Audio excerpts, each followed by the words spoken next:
Alright, check this out. What we got going on today is a video titled Hood War Stories, Compton, Barrio 155th Street. Now check this out. This is not 55 Street like Crip Mag. This is 155. But check this out. Before we press play on this video, salute to everybody on this Halloween. Hopefully everybody can stay safe. Hopefully everyone can have a good night. You know, if you're a parent, make sure you check all your kids' candies, your nephews. Don't let them eat anything unless you check it. There is some weird people out there. Some very, very bad people roaming this earth. So always make sure you check your kids' candy. Other than that, salute to all the homies, to all the homegirls that are tapped in, showing love, subscribed. If you're not subscribed, make sure you subscribe. It is free. It does not cost you anything. The button is right below right there. Just press it and boom, you're a member of Blue Devil Reactions. Also, this Thursday, Haters Only Podcast, we have Trash Bag Boys pulling up. Trash Bag Boys pulling up. I'm not sure the time. I'll give it to you guys in the next couple of days. But Thursday, we will have Compa Raider from the Trash Bag Boys. We got a big announcement, so make sure you guys pull up. And other than that, Hater World, you already know the main page. Starting November, we're going to go very, very hard over there. Pause. We're going to bring that page back to life because believe it or not, that page has been slowly dying. And it's all good. You know, it's part of the building stage. And I will say, if you guys pay attention, Southside Storiez is gone. Completely gone. It's nowhere to be found. Go look for it. It's gone. That means that it's coming soon. It's already revamped, new logo, new name. As a matter of fact, one of the watchers on the live came up with the name, so I'm gonna hook that homie up. And one last thing, we go live tonight, 8 p.m. on Hater World Uncensored. Pull up. We didn't go live yesterday. Was a little busy. But tonight we gonna go live. Hater World Uncensored. With all that being said and nothing else to be said, let's watch this video.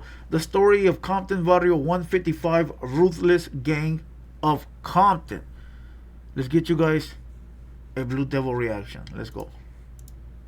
In this episode, I'll be discussing the Compton Barrio 155th Gang. Compton was incorporated as a city by Los Angeles County on May 11th, 1888, making it one of the oldest incorporated cities in California. To ensure the continuance of farming on the land, certain acreage was to be zoned solely for agriculture.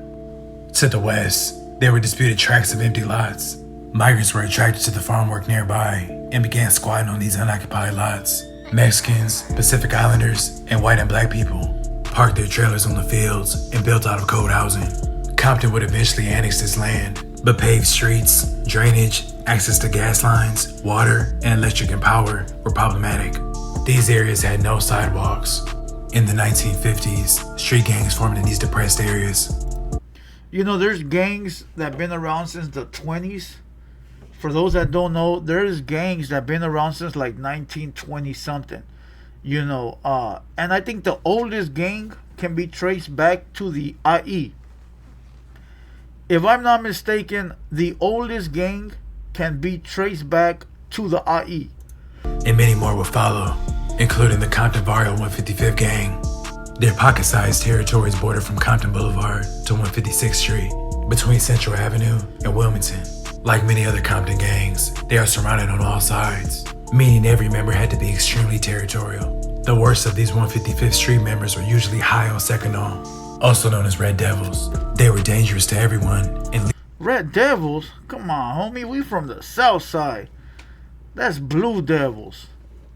Blue Devils. See the mask? Blue. lethal to rivals.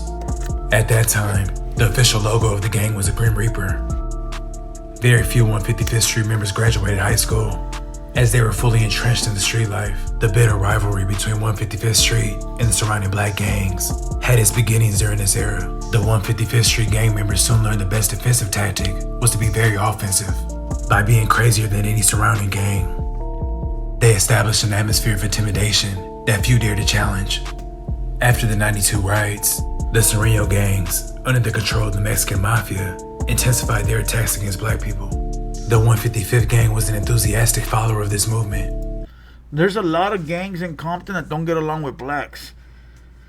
And listen, it is not for the fact of them being racist. People need to understand and, get off that tip of the homies are racist. No, it is for the fact of like hood areas, right? Like these guys, the 155, they beef with a lot of black gangs in Compton.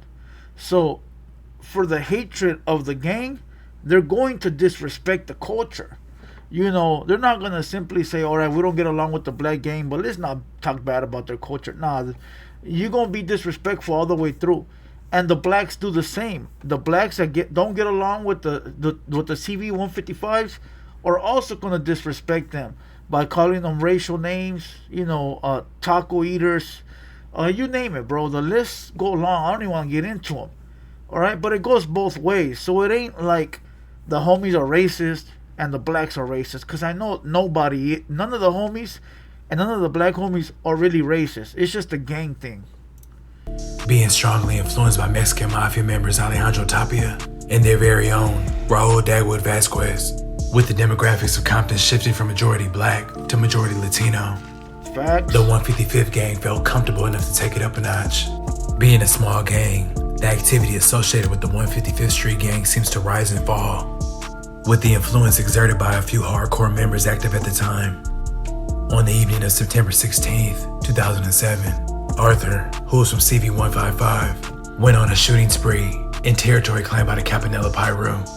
Within a half-hour period, in 3 separate incidents, Arthur shot at 6 people. That night at around 8:50 p.m., Amelia, her husband Felipe, and their young daughter Cece were driving in a Yukon GMC near Campanella Park. White SUV with fancy rims stopped at the corner of Cajita and 148th Street. Felipe slowed to make a U-turn. The SUV's occupants then rolled down their windows and fired 3 to 4 shots at the Yukon, then drove off. The family flagged down a police car and reported the shooting. Amelia described the SUV as a white Lincoln Aviator with television screens inside. Baller, whoever had that Lincoln Aviator with TVs was a neighborhood D-boy, all right, or has a little bit of bread, Listen, aviators at that time were pretty expensive, all right, especially with the TVs.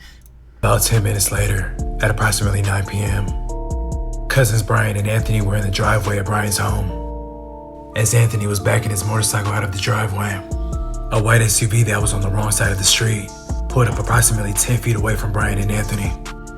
The SUV's driver's side window was down and 3 to 4 people were inside. The driver then asked them where they were from. Anthony replied, "Come on now, I'm an old man. I don't gangbang." The driver responded, "You're fucking lying. I hate you fucking slobs." Then proceeded to call the men, "You punto slobs." The driver then shot at the men multiple times. One shot. See, now that's bullshit. I've heard of cases like that, and I know homies like that, okay? That no matter, you could tell them I don't bang, I'm not from nowhere, they don't believe you. And their hatred for the other gang blinds them, right, of the objective. I'm not going to get into stories that I know, at least not right now. Make sure you wait for the revamp of Southside Storiez. But there is homies like that, bro, that are just firecrackers, torpedoes, that don't believe anything. They're on the mission and they going to handle it. And sometimes to the wrong people that are not even involved, people that don't even care, people that just live on the wrong side of town. Struck Anthony in the right knee. Anthony told police the shooter was Hispanic, and both men described the vehicle as a white SUV. Oh, same one. Both Brian and Anthony identified Arthur in a photo lineup. At approximately 9:15 that same evening, Darnell was driving from a friend's home near Campanella Park, and in his rearview mirror, saw a white SUV driving towards him very rapidly. He pulled over to let the SUV pass, but it pulled up alongside him and stopped. 3 people were inside. The front passenger leaned back, and the driver pointed a gun at Darnell. Darnell ducked and then heard 6 gunshots, 3 of which hit his car. During the investigation, detectives searched Arthur's home and found a loaded 9mm handgun. After searching Arthur's house, a detective telephoned Arthur and asked him to come back and talk. Arthur stated that he was not coming back. He fled to Mexico and was arrested approximately 7 years later. He was picked up at the border and transported back to Los Angeles. Arthur Rojas from CV-155 was ultimately convicted on 6 counts of premeditated attempted murder. CV-155 continued their long run. I bet you they only gave that fool like 8 years. I bet you. Hopefully they'll tell us. But I'm waiting for the retaliation from the black homies. I want to know if they got their get back or not. Campaign to intimidate black residents and force them out of their Compton neighborhood. It's like you might as well just put a hood on your head and ride around and just say, you know, we don't like black people. I mean, it'd be better like that. LaFrancis says the racial street war continues in Compton, differing from block to block. Sharon Smith says her black neighbor couldn't even walk home one time. He was trying to come home after work, but he was chased home by Mexican Americans. Then there was New Year's Eve, 153rd Street. It all started when Efren, also known as Looney, and others jumped out of an SUV to confront a 17-year-old black youth on Compton Boulevard. The teen ran toward his girlfriend's house, where there were 3 other black youths. Efren and Jeffrey followed him. According to the criminal indictment, Jeffrey then beat the 17-year-old with a metal pipe. Efren, allegedly armed with a gun, briefly chased another youth who came out of the home. As the 4 youths were huddled inside the house, a window was smashed and they were met with racial slurs and epithets from a group of gang members, at least 15 strong at this point. The CV-155 members then told the youth that they don't belong in the neighborhood. One of the people inside called the teen's mother, who phoned the sheriff's department. In the days that followed, Efren and another 155 members. You know, that's wrong no matter how you see it, right? Like, gang stuff or not, the fact that another family from another race lives on the block you live on and you don't want them to be there, and so you're breaking their windows, threatening the family, you know, that's pretty bad. That's pretty gacho, because it's like, I mean, maybe what if that's all they could afford, or that's the only place that was available to them, or you know, they're not really there trying to harm nobody. They're just there trying to live, right? But see, those Mexicans look at it like this. They look at it like, if we allow them to live here in our block, they're going to bring their cousins, their nephews. They're going to populate this street full of enemy, right? And we don't need enemies. We don't want enemies. We're trying to keep our block clean for us, safe. And when I mean clean from the enemy, who is their enemy, right? Like, I'm not saying the blacks are the enemy. I'm just saying, if that family that lives there got a nephew or a cousin from the ops, they don't want the ops there, right? So they're trying to get rid of the problem before it starts. You know, so it's all a gang tactic. Is it right? I think you could look at it 2 ways. You feel what I'm saying? I think you could look at it 2 ways. But if it's just a normal family living, I don't see a problem. Drove by the home yelling, "You're gonna die here." That family moved into the home over Christmas vacation and had no gang ties. They have since moved out.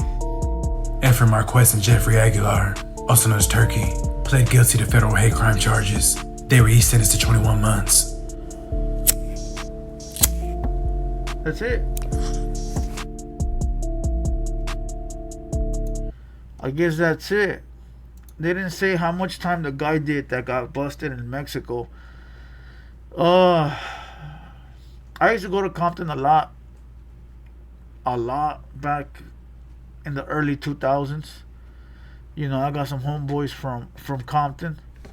I don't want to name drop for the simple fact that I don't know where they're at in their life right now.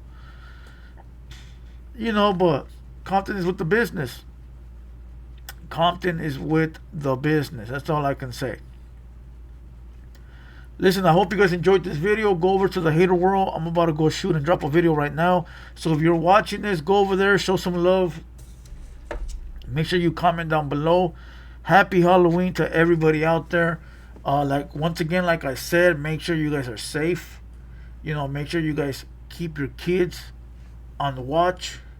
And other than that, I'm gonna kill this video and call it a day. With that being said and nothing else to be said, I hope you guys enjoyed this one once again. This is an episode of Blue Devil Reactions, and we out.